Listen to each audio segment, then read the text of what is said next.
Alright, I've got another problem that's cropped up with my controller. So it goes perfectly fine on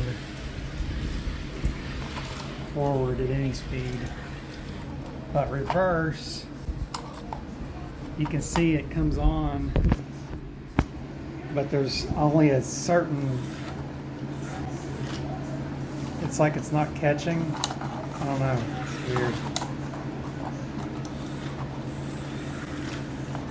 If I go all the way down, it won't,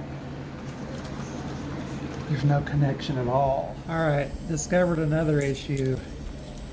This wire is actually, can't see from this angle. Move it around.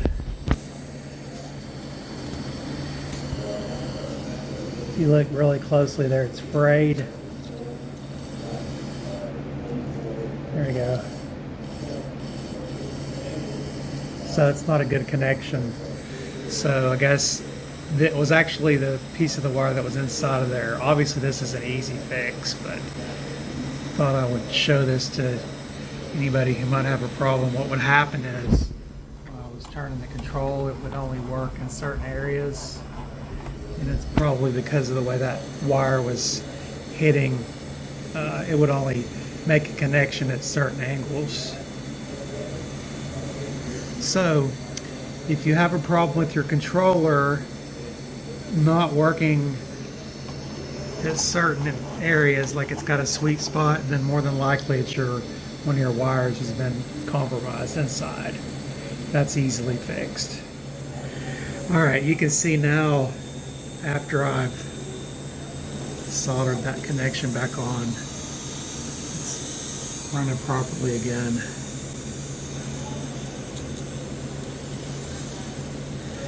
I think what's happened is where the wire's been through that hole all these years, it just eventually wore it off from the movement. Anyway, so that's another little thing that's cropped up. I'm just going to put some electrical tape over top of that, cover this back up, and it'll be back in business. Alright, there we go. So hopefully that'll keep it going for another 40 years. Guess we'll see.